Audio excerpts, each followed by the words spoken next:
हर हर पाणिग्रहे पर्वतराजपुत्र्याः पादाम्बुजं पाणिफलोरुहाभ्याम् अस्मानमारोपयतस्मरारेः मन्दस्मितं मङ्गलमातनु. ரொம்ப புண்ணியமான தினம் இன்னைக்கு. உங்கள் அம்மாவோட ஜென்ம நட்சத்திரம் அதை வச்சு கனகாபிஷேகத்தை வச்சு உபயோகாரிசி மிகப்பெரிய பிராயசித்தம் பண்ணுறாரு. எல்லாருக்கும் ரொம்ப புண்ணியம். சனாதன தர்மம் வைதிக சனாதன தர்மம்னு ஒரு சொல்லியிருக்கோம். ஒவ்வொருத்தர் ஒன்றா சொல்கிறான். சனாதன தர்மம்னா என்னன்னா, சத்தியம் ப்ரூயாத் புரியம் ப்ரூயாத் ந ப்ரூயாத் சத்தியம் அப்பிரியம் பிரியஞ்ச நாடகம் ப்ரூயாத் தேச தர்ம சனாதனா. உண்மையை சொல்லணும், புரியமாக இருக்கிறது சொல்லணும். ஆனால் யோசனை பண்ணி பாருங்க, ஏன் வேதம் சத்தியம் வதா ஏன் சொல்லிட்டுன்னா நம்ம சொல்ல மாட்டோங்கிறதா சொல்லிட்டு.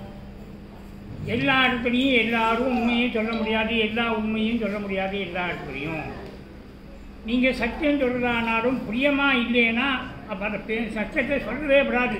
சத்தியம் ப்ரூயாத் பிரியம் ப்ரூயாத் ந ப்ரூயாத் சத்தியம் அப்பிரியம். அவருக்கு பிரியம் இல்லை அந்த உண்மையை நீங்கள் சொல்லவே கூடாது. பிரியமாக இருக்குங்கிறதுக்காக பொய்ய சொல்லக்கூடாது. தேச தர்ம சனாதனா. வேதம் பல விஷயங்கள் சொல்லி, சத்தியம் வதா தர்மஞ்சரா மாதுதேவோ பவா பிதேவோ பவா, இதெல்லாம் வேதம் சொல்லணுமா? நமக்கு தெரியாதா? அம்மாவை தெய்வமாக நினச்சிக்கோ, அப்பாவை தெய்வமாக நினச்சிக்கோ, ஆச்சாரியனை தெய்வமாக நினச்சிக்கோ. ஆத்திரியம் பண்ணக்கூடிய எல்லா காரியங்களும் பெரியவாள்லாம் என்ன பண்ணியிருந்தாலோ அதெல்லாம் விடாமல் நம்ம பண்ணணும். இதெல்லாம் வேதம் சொல்லுது. ஏன்னு கேட்டால் பின்னாடி வரக்கூடிய காலத்தில் கலி காலத்தில் இதெல்லாம் நடக்காது.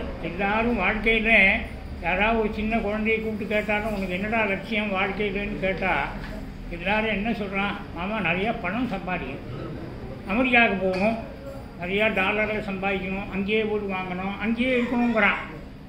அதெல்லாம் சௌக்கியம் இல்லை. தினமும் மாத்தியானிக்கம்னு ஒன்று, சந்தியாவந்தனம் மாத்தியானிக்கம்னு ஒன்று. அது சூரியனை பார்த்து நிச்சயம் பிரார்த்தனை. சூரியன் தான் அந்த இன்றைக்கி உள்ள பாவ புண்ணியத்தை கணக்கு பண்ணுற சூப்பர் கம்ப்யூட்டருமோ. இங்கே ராத்தி பண்ணி பகலில் பண்ணினா சூரியன், ராத்தி பண்ணினா சந்திரன். புண்ணியம் பாவத்தை அவன் கணக்கு பண்ணிவிடுவான். அதனால் அது நடக்காது. என்னென்ன காரியங்கள் பண்ணணும்? சத்தியமாக மாதுதே போபவா பிதே போபவா. அம்மாவை தெய்வமாக நினச்சிக்கணும், அப்பாவை தெய்வமாக நினச்சிக்கணும். உங்கள் அப்பா அம்மாவுக்கு சதாபிஷேகம் நானும் தண்டபாணி வாத்தியாரும் இதே இடத்துல வந்து பண்ணி வச்சோம். நன்னா ஞாபகம் இருக்கு. அம்மா நல்ல ஞாபகம். 7 நாளில் இங்கே வந்து சதாபிஷேகம் பண்ணி வச்சோம். எல்லாருமா அன்றைக்கி நிறையா பேர் இருந்தார். உண்மத்துக்காராலே நிறையா பேர் இருந்தார். இன்றைக்கி தண்டபாணி வாத்தியாரும் இல்லை, உங்கள்டையும் உங்கள் அண்ணா வேணாமல் கொஞ்சம் பேர் இல்லை. ஆனால் குழந்தை என்ன இருக்குது? இந்த மாத்தியானிக்கிட்ட தினமும் பகவானை பிரார்த்தனை பண்ணுறது ஒன்று இருக்குது. பச்சேம சரதம் ஜீவேம சரதம் நந்தாம சரதம் மோடாம சரதம். என் கண்ணு 100 வயசு முதல்ல. இப்போ இந்த வருஷம் என்னன்னு கேட்டேன்னா, அயோத்தியிலே ராமரை பிரதிஷ்டை பண்ணி ராமநவமி உற்சவம் தைரியமாக அயோத்தி இந்துக்களோடுன்னு சொன்ன வருஷம் அது.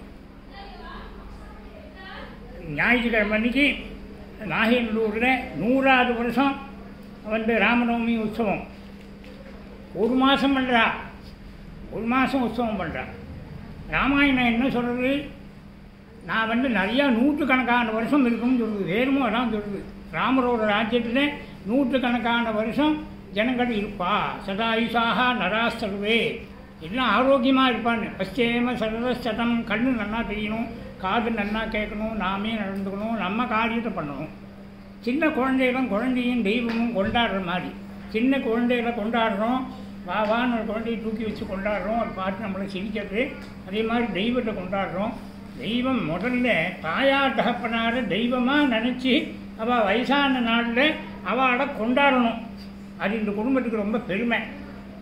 அந்த சதாபிஷேகத்துக்கு அந்த அவரே ராமநாதியவே இருந்தான்னு நினைக்கிறேன். கிருஷ்ணனுக்கு தெரியும், ராமனா பெரியவரே இருந்தான்னு நினைக்கிறேன், அப்பாவே இருந்தான்னு வந்து ஆசீர்வாதம் பண்ணுறது. அவர் தாத்தா இல்லை, 60ஆம் கல்யாணத்தும் போது இருந்தார், 80ஆம் கல்யாணத்தும் போது இல்லை. அவரும் கிட்டத்தட்ட 100 வயசு இருந்தார். அதனால் 100 வயசு இருந்து வாழையடி வாழையாக நிறையா இருக்கிற சந்தடிகளை எப்போ கனகாபிஷேகம் பண்ணிக்கலான்னா பேரனுக்கு புள்ள பிறந்தா தான் கனகாபிஷேகம் பண்ணிக்கலாம். அப்போ பேரனுக்கு குழந்தை பிறந்துன்னா கனகாபிஷேகம் பண்ணிக்கலாம். பெரிய பாக்கியம் பண்ணுவாள். என்னத்துக்கு அவளுக்கு நம்ம பண்ணி வைக்கிறோம்? அவளுக்கு ஏதாவது புரிய போடுறா உங்களுக்கு? நீங்கள் சொன்னால் இவ்வளோ ஆகாரத்துக்கு மேலே சாப்பிட முடியாது, ரொம்ப ஸ்வீட்டாக சாப்பிடுன்னா சாப்பிட முடியாத வாழை. ஆனால் ஒன்று மாற்றம் சொல்கிறது, நீங்கள் யார் நமஸ்காரம் பண்ணாலும் நல்லா இருக்கும்னு வாழ்த்துவாள். அந்த வாழ்த்து இருக்க உங்களை 100 வருஷம் வச்சுருக்கோம்.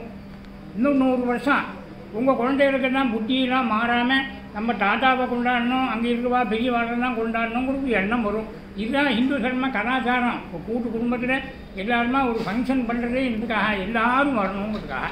பேரம் பேத்தி அத்தை மாமா மாமி எல்லோரும் ரொம்ப பாக்கியம் பண்ணிருக்கார். அம்மாவுக்கு கனகாபிஷேகம் பண்ணி வைக்கிறதுக்கு நாளை இல்லைன்னா எல்லாருமா சேர்ந்து முன்னாடியே பீமரத சாந்தியும் உதயகாரிசி பண்ணிட்டாச்சு. இருந்தாலும் நமக்கு 2 காரியம் ஒழுங்காக இருக்கணும்.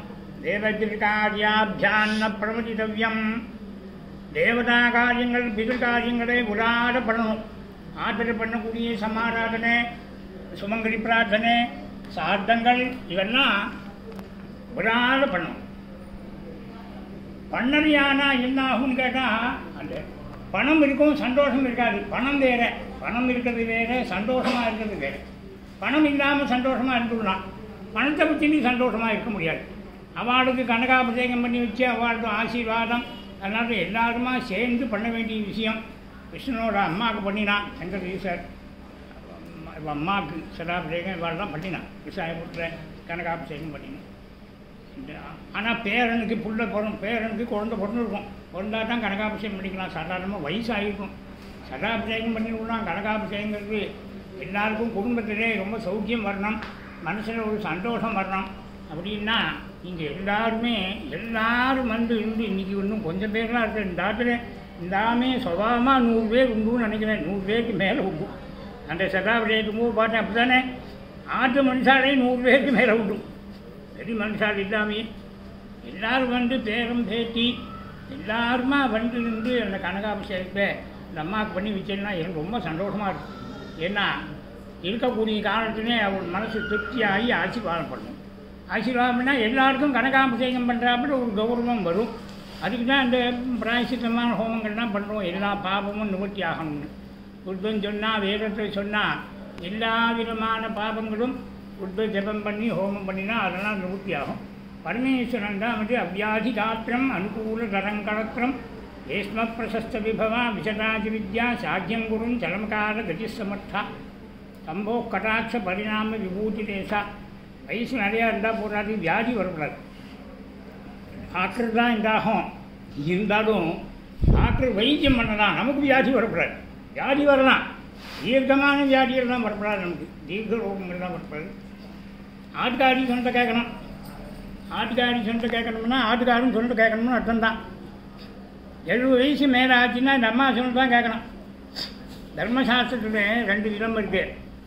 புருஷன் பண்ணக்கூடிய புண்ணியம் நீங்கள் விரும்பினாலும் விரும்பலைனாலும் பாதி புண்ணியம் மனைவிக்கு போய் சேரும். ஆனால் மனைவி பண்ணக்கூடிய புண்ணியத்திலே 1% கூட புருஷனுக்கு கிடையாது. புருஷன் பண்ணக்கூடிய பாபத்தில் பங்கு கிடையாது மனைவிக்கு. ஆனால் ஸ்திரீகள் பண்ணக்கூடிய பாபத்தில் முழு பங்கும் புருஷனுக்கு உண்டு. அதனால் ஸ்திரீகள் வந்து பாபம் பண்ணாமல் பார்த்துக்கணும்னு எதை கேட்டாலும் 1 மணி நேரத்தில் வாங்கி கொடுக்கணும்னு சொல்லியிருக்கார். அப்போ இந்த அம்மா கரெக்டாக இப்போ வந்து ஒரு வயிறு நெக்லஸ் அப்படின்னு கேட்டா, நானாக சொல்லலை, தர்மசாஸ்திரத்தில் இருக்கிறது சொல்கிறேன். ஒரு வயிறு நெக்லஸ் வாங்கி கொடுங்கோன்னா அப்போ நீ சில இடங்களில் பொய் சொல்லிக்கலாம். ஸ்ரீசு நர்ம விவாகேஷு, ஸ்ரீகளில் தான் பொய் சொல்லிக்கலான்னு இருக்குது. வாங்கி தரேன்னு சொல்லலாம், உனக்கு போனஸ் வரும் வாங்கி தரேங்கிறான். வேலையே போயிருக்கலாம், இருந்தால் கூட சொல்லிக்கலாம். அப்படி அந்த வைபவம் அப்படி வசம் எல்லாரும் பண்ணுறோம். பிரார்த்தனை பண்ணிட்டேன்னா எல்லா விதமான ஐஸ்வர்யங்கள் முழுக்க வரணும். உங்களுக்கு பிராமணா முழுக்க என்ன எப்படி ஆசீர்வாதம் பண்ணணும். இந்த குடும்பத்தில் இருக்குவாருக்கு எல்லா குழந்தைகளுக்கும் நல்ல இடத்துல கல்யாணம் ஆகணும். பொன் குழந்தைகளுக்கு புள்ள குழந்தைகளுக்கு பொண்ணே கிடைக்க மாட்டேங்கிறது. நிறையா பிரம்மச்சாரிகள் உட்காந்துருக்க பாருங்க. அப்படி என்ன பழைய நாளில் கிடையாது. நல்ல பொண்களை வரைக்கணும். வாழையடி வாழையாக சந்தானம் வரணும். ஐஸ்வர்யத்தோடு இருக்கணும். வெளிநாட்டில் சம்பாதிச்சாலும் நம்முடைய தர்மத்தை விடாமல் இருக்கணும். அப்படி நாளைக்கு எல்லாருமா நாளைக்கு தானே சதாபிஷேகம். இந்த ராகவேந்திர பட்டு ரொம்ப சௌக்கியமாக ரொம்ப அழகாக பண்ணி வைக்கிறான். நல்ல பிராமணாலாம் நல்லா ஜபம் பண்ணுற வரா, நல்லா கூட்டி நின்று நல்லாவே நடக்குது. விஜய் காட்சி ரொம்ப அழகாக நடக்கிறது, காரியங்களும் நல்லா நடக்கிறது. உங்களுக்கும் நல்ல மனசு இருக்குது, மனசாக காரியம் பண்ணுறது. அதனால் நாள் நீங்கள் நடக்கக்கூடிய கனகாபிஷேகத்துக்கு எல்லாருமே வந்து இருந்து உற்சாகத்தோடு அந்த கனகாபிஷேகத்தை பண்ணுங்கோ, நமஸ்காரம் பண்ணி ஆசீர்வாதம் வாங்கிங்கோ. இந்த பட்டும் அந்த அம்மாவை நமஸ்காரம் பண்ணி வாங்கிப்பான், நானும் நமஸ்காரம் பண்ணி ஆசீர்வாதம் வாங்கிப்பேன். அப்படி இந்த குடும்பம் மேலே வாழையடி வாழையாக ரொம்ப நல்லா இருக்கணும். பரமேஸ்வரனோட அனுகிரகத்தில் மேலே வசோட்டா இருக்கணும். ஹர நம பார்வதி பதவி.